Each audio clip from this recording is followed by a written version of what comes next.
You think nobody's watching, but character always leaves a witness. The words had barely left Evelyn Brooks's lips when the entire parking lot seemed to fall silent. The late afternoon sun hung low over Savannah, Georgia, casting long golden shadows across rows of parked cars as shoppers pushed carts toward their vehicles and families hurried to finish errands before dinner. At 72 years old, Evelyn was easy to overlook. She wore a simple blue cardigan despite the warm weather, carried a reusable grocery bag over one shoulder, and moved with the calm patience of someone who had spent a lifetime putting others before herself. Most people who passed her that day saw nothing unusual. They saw an elderly black woman minding her own business. They had no idea she was the kind of person who remembered every birthday at church, volunteered at the community food pantry every Saturday morning, and still wrote handwritten letters to soldiers she had never met. A few yards away, however, tension was beginning to build. Officer Ryan Mitchell stood near the entrance, speaking sharply to a nervous teenage boy who looked no older than 16. The teenager clutched a worn backpack and kept glancing toward the ground, clearly intimidated by the growing attention around him. Several bystanders slowed their pace. Others pretended not to notice. Evelyn noticed. She always noticed. Years of teaching elementary school had trained her to recognize fear long before words could explain it. She watched quietly at first, hoping the situation would calm on its own. But when the teenager's voice began to shake and the crowd grew more uncomfortable, she stepped forward. Not aggressively. Not dramatically. Just a few careful steps. "Officer," she said gently, her voice steady and respectful. "Maybe the young man deserves a chance to explain." A few heads turned. Ryan looked at her briefly, then back at the teenager. The conversation should have ended there. Instead, something shifted. The officer's frustration seemed to grow under the weight of public attention. Shoppers stopped walking. Someone lifted a phone. A mother quietly guided her children closer to her side. Evelyn remained calm. She wasn't trying to challenge authority. She wasn't trying to embarrass anyone. She simply believed that dignity mattered, especially when someone had none left to defend themselves. Then came the moment nobody expected. A brief exchange. A sudden gesture. A stunned silence. Gasps moved through the crowd. Several people froze where they stood. One phone slipped from trembling fingers and hit the pavement.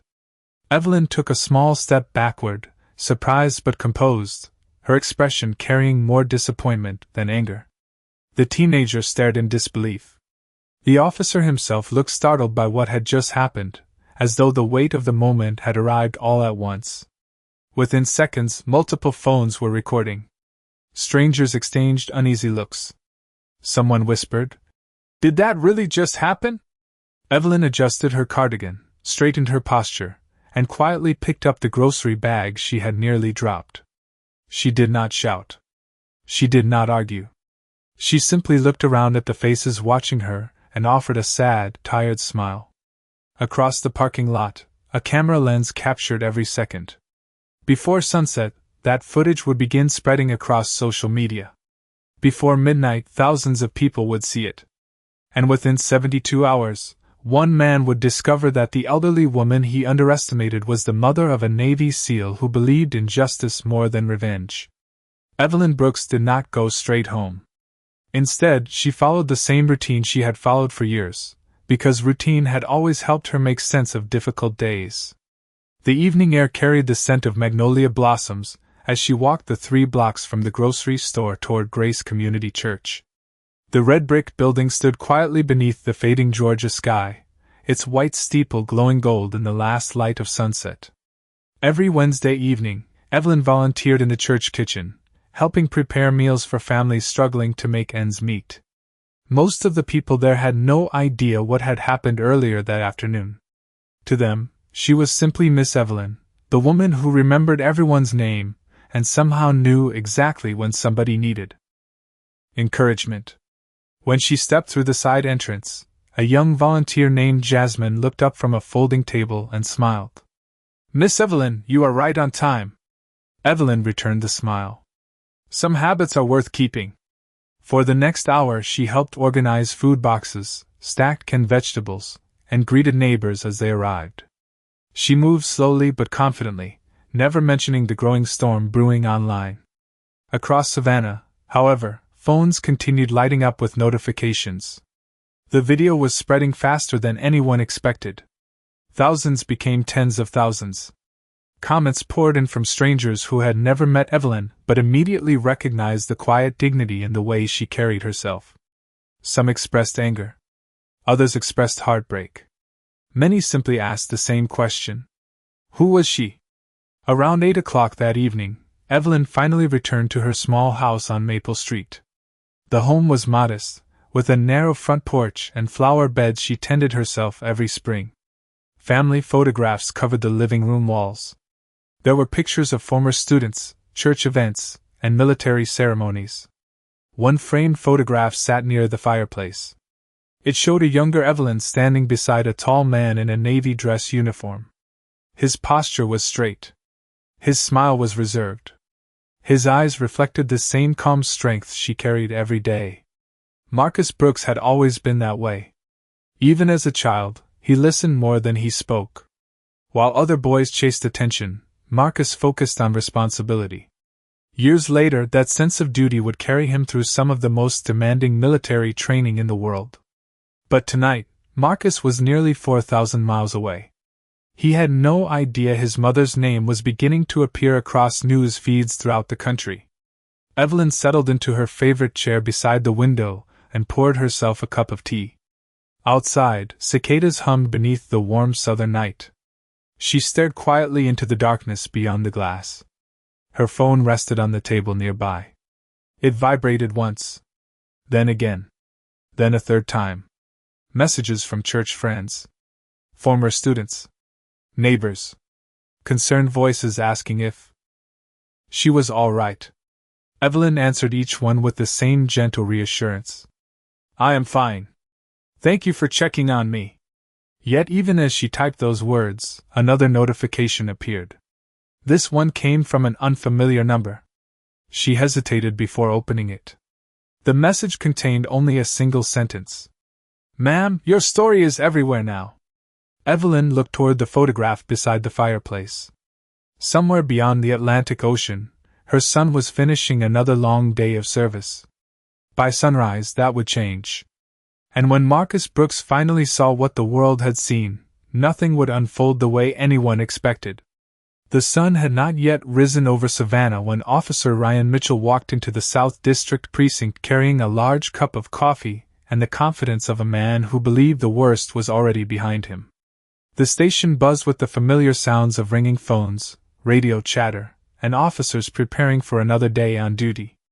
Ryan nodded to a few coworkers as he crossed the bullpen, but something felt different. Conversations seemed shorter.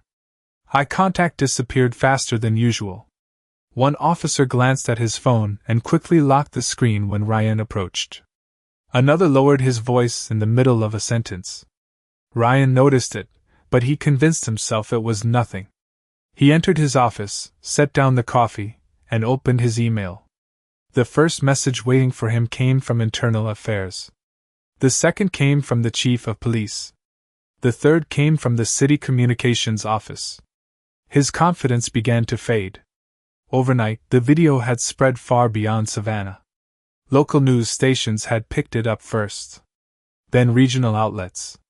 By midnight, national commentators were discussing it. Every major social media platform seemed flooded with clips, reactions, and debates. Ryan leaned back in his chair and rubbed his forehead.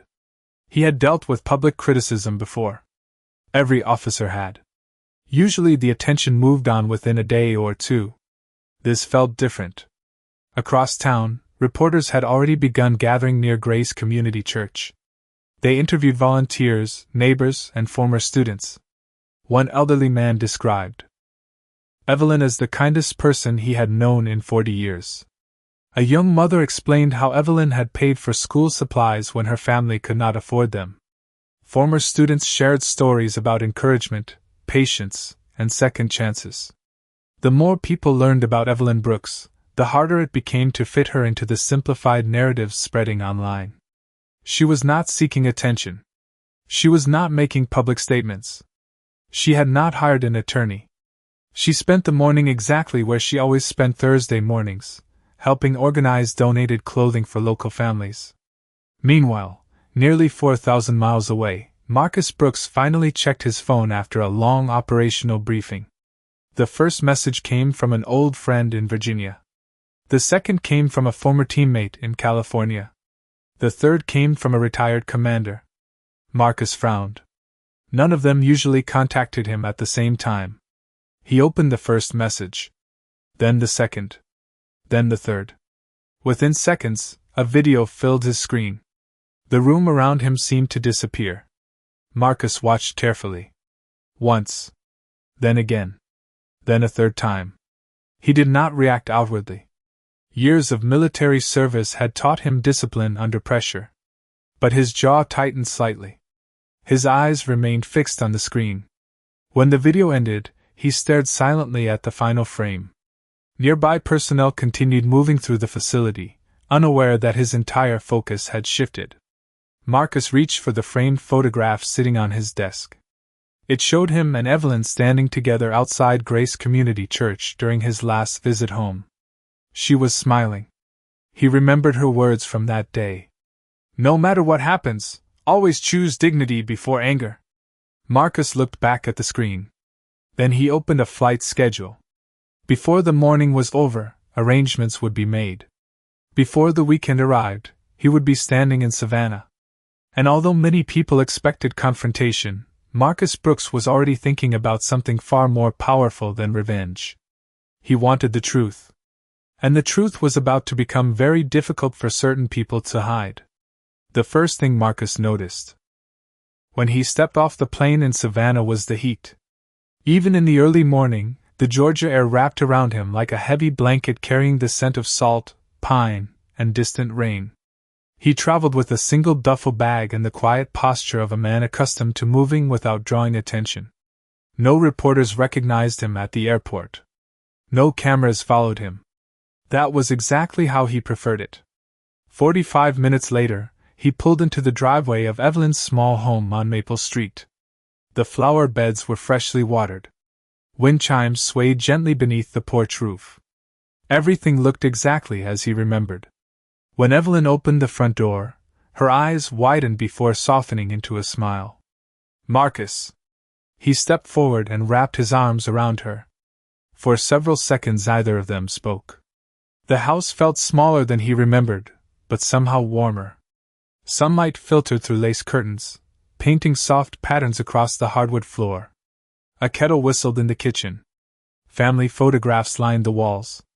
Nothing about the house reflected the attention now surrounding it. Evelyn poured coffee while Marcus sat quietly at the table. Finally she looked at him. "You flew all the way home because of that video." Marcus stirred his coffee without answering immediately. "I came home because you are my mother." Evelyn smiled faintly. "I am fine." "I know." "Then why do you look worried?" Marcus glanced toward the window. Outside, a news van rolled slowly past the house before continuing down the street. "Because something does not feel right." Evelyn studied him carefully. She knew that expression. Marcus rarely spoke before he understood the full picture. "Tell me what you found," she said. Marcus reached into his bag and placed a folder on the table. Newspaper clippings. Screenshots. Public records. Statements from local residents. Evelyn blinked. "You did all this on the flight?" "Most of it before the flight." He opened the folder. "The video is not the only thing people are talking about." Evelyn leaned closer. Marcus pointed to several highlighted names. During the previous 24 hours, he had contacted former colleagues, legal analysts, and investigative researchers he trusted. A pattern was beginning to emerge. Several complaints involving Officer Ryan Mitchell had surfaced online. Individually, each complaint seemed minor. Together, they raised difficult questions. "These allegations were never proven," Evelyn said carefully. "I know," Marcus replied. "But they were never fully investigated either." The room grew quiet. Outside, A distant rumble of thunder rolled across the sky. Marcus turned another page.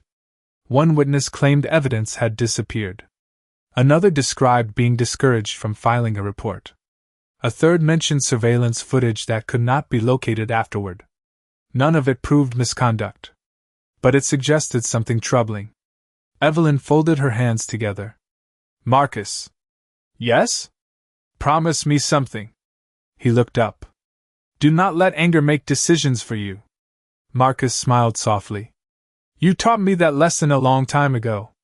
She nodded. Then remember it. At that exact moment, his phone vibrated. A message had arrived from an unknown sender. Marcus opened it and read the first sentence. His expression immediately changed. The message contained only 7 words. I have information they do not want exposed. The message arrived without a name, without a photograph, and without any explanation beyond those 7 unsettling words. Marcus stared at the screen while the kitchen clock ticked softly behind him. Outside, rain had finally begun to fall, tapping gently against the windows of Evelyn's home. He read the message again. Then a third time. I have information they do not want exposed. A second notification appeared moments later. This one contained an address on the south side of Savannah and a time. 6 o'clock that evening. Nothing else. Evelyn watched her son carefully. Someone wants to talk? Marcus nodded. Someone claims to know something. Do you trust them? No. He slipped the phone into his pocket. But I do not ignore leads. Throughout the afternoon, the rain grew heavier. News coverage continued dominating local broadcasts. Reporters debated policies. Community leaders issued statements. Online discussions multiplied by the hour. Yet beneath the public conversation, another story was quietly taking shape. Shortly after 5:30, Marcus arrived at the address from the message. The location turned out to be an aging diner near the Savannah River. Neon lights reflected across rain-soaked pavement.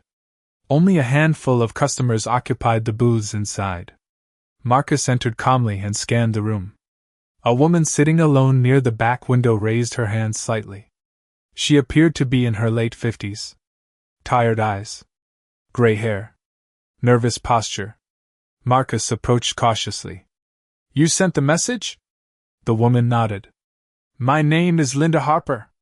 Marcus sat across from her. What information do you have? Linda hesitated before sliding a manila envelope across the table. Her hands trembled slightly. I worked as an administrative assistant at the precinct for nearly 18 years. Marcus opened the envelope.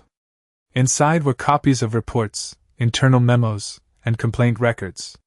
Several pages carried official department markings. Others appeared to be witness statements. These were supposed to disappear, Linda said quietly. Marcus looked up. What do you mean? Rain streaked down the diner window behind her. Every time certain complaints came in, they seemed to go nowhere. Files moved. Witnesses stopped getting calls back. Investigations stalled. Marcus turned another page. The names matched several complaints he had already discovered independently. Why come forward now? Linda lowered her eyes. Because when I saw your mother on television, I could not stay silent anymore. The diner grew quiet around them. Even the sound of dishes seemed distant. Your mother reminded me of my own mother, Linda continued. A good person who deserved respect. Marcus listened without interrupting. I do not know whether every accusation is true, she said. But I know questions were buried that should have been answered. Marcus carefully returned the documents to the envelope. Have you shared these with anyone else? Linda shook her head. Not yet. Before Marcus could respond, his phone vibrated again. Another message. Different number. Different sender. He opened it.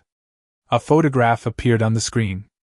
It showed a filing cabinet drawer inside a government office. One folder had been highlighted with a red circle.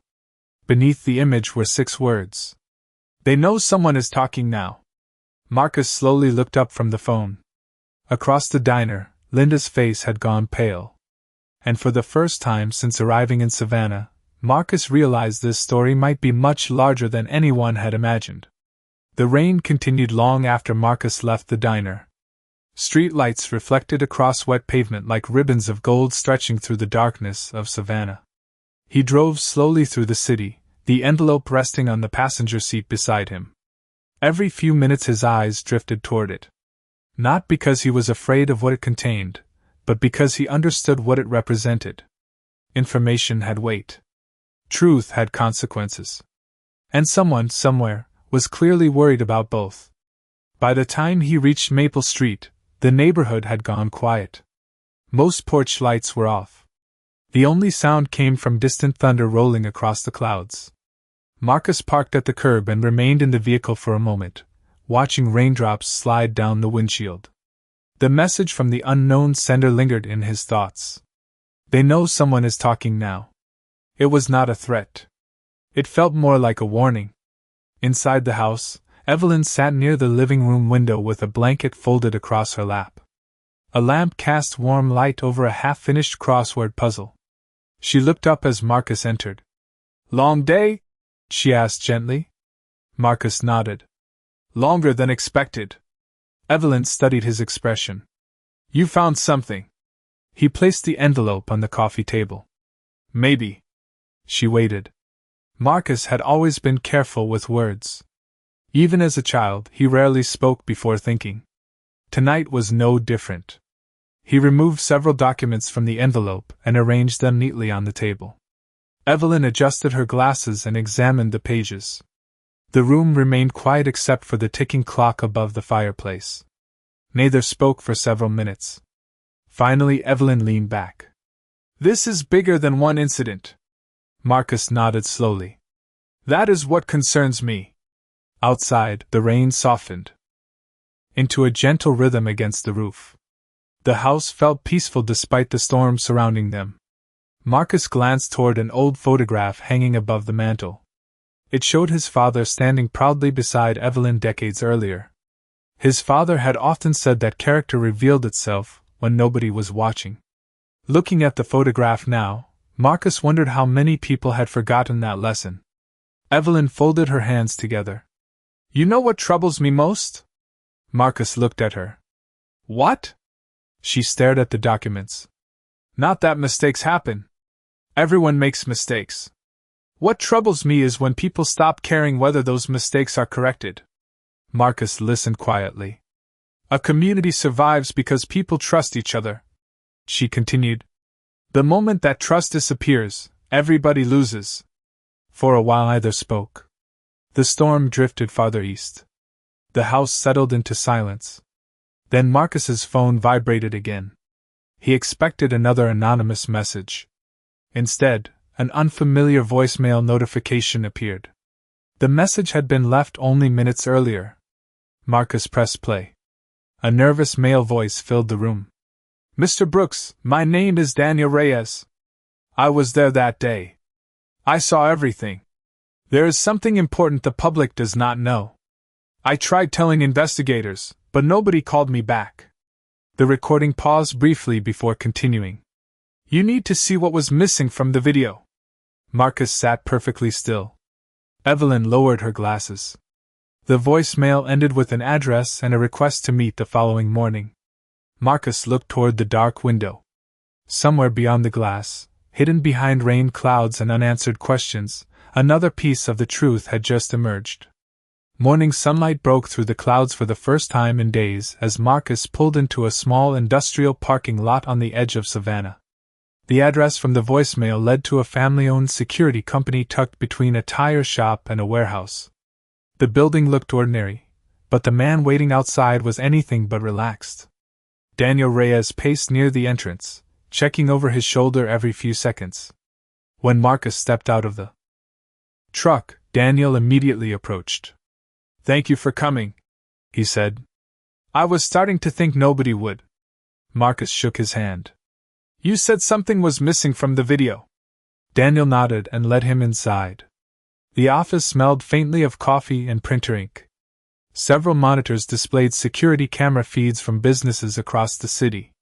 Daniel sat at a workstation and inserted a flash drive. The video everyone saw came from a phone, he explained. This came from a security camera mounted above the grocery store entrance. Marcus watched as footage appeared on the screen. The familiar scene unfolded. The parking lot. The crowd. Evelyn standing calmly near the teenager. The officer. The same moment that had spread across the country. But then the camera revealed something nobody had seen before. Several minutes earlier, before phones were recording, Evelyn had approached the teenager while he sat alone on a concrete planter. She handed him a bottle of water and spoke with him for nearly 10 minutes. The young man appeared distressed. Marcus leaned forward. Can you zoom in? Daniel enlarged the image. The security system had captured audio from a nearby entrance microphone. The sound was imperfect, but understandable. Evelyn's voice came through first. Calm. Gentle. Encouraging. Then the teenager spoke. His words changed everything. He explained that he had been searching for his younger sister after she failed to return home from school. He was frightened and exhausted. He carried photographs in his backpack. He was not causing trouble. He was asking strangers if they had seen her. Marcus stared at the screen. The public had never heard this part of the story. Neither had the media. Neither had most investigators. Daniel opened another file. There is more. A second camera angle appeared. This one showed the officer arriving. The footage captured nearly 20 minutes before the widely shared clip began. Marcus watched carefully. What stood out was not aggression or drama. It was something else. Several bystanders had attempted to explain the situation. One woman pointed toward the photographs. Another gestured toward the teenager's backpack. The officer appeared to dismiss their explanations without examining the evidence they referenced. Daniel folded his arms. That footage was requested during the first inquiry. Marcus looked at him. And? Daniel exhaled slowly. Nobody ever came to collect it. The room fell silent. Sunlight reflected across the monitor screens. Marcus replayed the footage again. The facts were becoming harder to ignore. This was no longer just about a viral moment. It was about missing context. Missing evidence. Missing accountability. Then Daniel reached beneath his desk and produced a sealed envelope. I almost forgot. Marcus accepted it cautiously. What is this? Daniel's expression tightened. A list of names. Marcus opened the envelope and glanced at the first page. His eyes narrowed immediately. Every name belonged to someone connected to previous unresolved complaints. And one name near the top appeared again and again. For the first time since arriving in Savannah, Marcus finally saw the pattern hiding beneath everything. By the following afternoon, the story had begun to move beyond social media and into official channels. Reporters who had once focused on a single viral clip were now asking broader questions. Community leaders requested transparency. Attorneys reviewed records. Journalists submitted public information requests. The pressure was no longer coming from one direction. It seemed to be coming from everywhere at once. Marcus sat quietly in the back row of a city council meeting as residents stepped forward to speak. Some shared concerns about accountability. Others spoke about trust. What surprised him most was how many people were willing to stand up once they realized they were not standing alone. One by one, voices that had remained silent for years began to emerge. A retired business owner described a complaint that was never resolved. A former employee recalled documents that seemed to vanish. Another resident spoke about unanswered questions surrounding an earlier investigation. None of them appeared angry. Most seemed relieved. As though carrying the burden of silence had become heavier than the fear of speaking. Across town, Evelyn continued her normal routine. She spent the morning helping sort donations at Grace Community Church and the afternoon delivering food boxes to elderly neighbors. More than once, people stopped her to offer support. She thanked each person politely and kept moving. The attention still made her uncomfortable. She had never wanted to become the center of a public story. That evening, Marcus returned home carrying a stack of notes and news clippings. He found Evelyn watering flowers on the porch. The sunset painted the sky in shades of orange and violet. For a moment neither spoke. The simple sound of water falling onto soil felt more important than any headline. Finally Marcus sat beside her. "Things are changing," he said. Evelyn nodded. "I know. More witnesses have come forward." She set the watering can aside. "And how do you feel about that?" Marcus thought carefully before answering. "Hopeful." A faint smile crossed Evelyn's face. "That is a better answer than angry." Marcus laughed softly. "You would have corrected me if I said angry." "Immediately." They sat together watching the last sunlight fade behind the trees. Then Marcus handed her one of the latest newspaper articles. Evelyn adjusted her glasses and began reading. Halfway through the article, she stopped. The headline was not about controversy. It was not about scandal. It was about community members helping search for the missing girl from the original incident. Hundreds of volunteers had joined the effort after learning why the teenager had been asking questions in the parking lot. Local businesses donated supplies. Churches organized search teams. Neighbors offered assistance. Evelyn lowered the paper slowly. "Sometimes people surprise you," she whispered. Marcus looked at the article again. The story that began with division was creating something unexpected. Cooperation. Compassion. Humanity.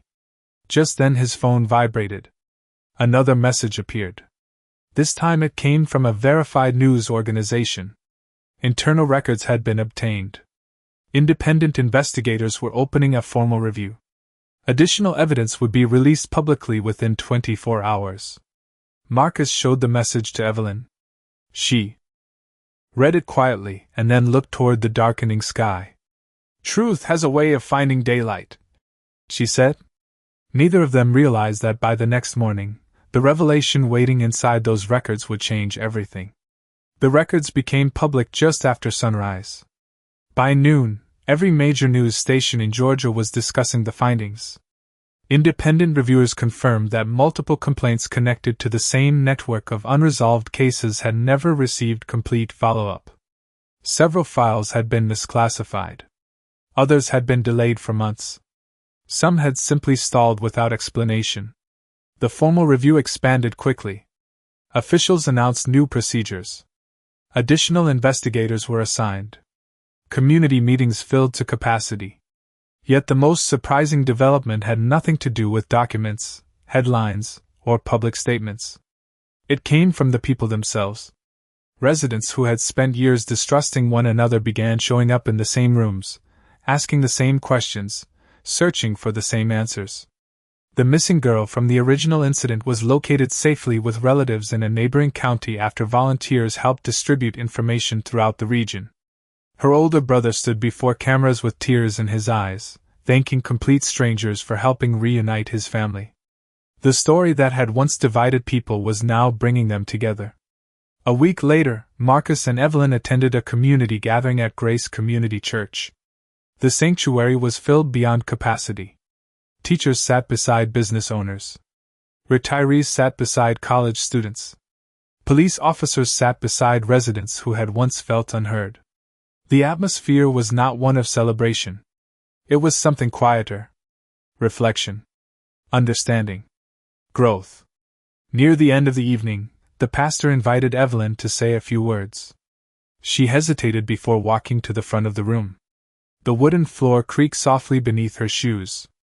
Sunlight streamed through stained glass windows, painting colors across the walls. For a moment she simply looked at the crowd. Then she smiled. "People keep asking me if I am angry," she said. The room fell silent. The truth is, anger can be loud, but healing is harder. Healing requires listening. It requires courage. It requires people willing to do the right thing even when nobody is watching. Several heads nodded. Evelyn glanced toward Marcus. "My son taught me something important. Strength is not measured by what you can force. It is measured by what you can endure without losing your character." Marcus lowered his eyes, humbled by the words. When the gathering ended, people lingered for nearly an hour. Conversations filled the church courtyard. New friendships formed. Old misunderstandings faded. As dusk settled over Savannah, Marcus and Evelyn finally walked home together. The air felt cooler than it had in days. Crickets sang from nearby trees. Porch lights flickered on throughout the neighborhood. When they reached Maple Street, either hurried inside. Instead, they sat quietly on the front porch. The flower beds swayed gently in the evening breeze. Across the street, children laughed while riding bicycles beneath the glow of street lamps. Marcus leaned back in his chair and looked toward the horizon. "Do you think things will change?" he asked softly. Evelyn followed his gaze. The last traces of sunlight disappeared behind the trees. "Some things already have," she replied. They sat together in comfortable silence. No reporters. No cameras. No headlines. Just a mother and her son listening to the sounds of an ordinary neighborhood settling into night. Above them, the wind chime moved gently in the darkness, and for the first time since all of this began, the silence felt like peace.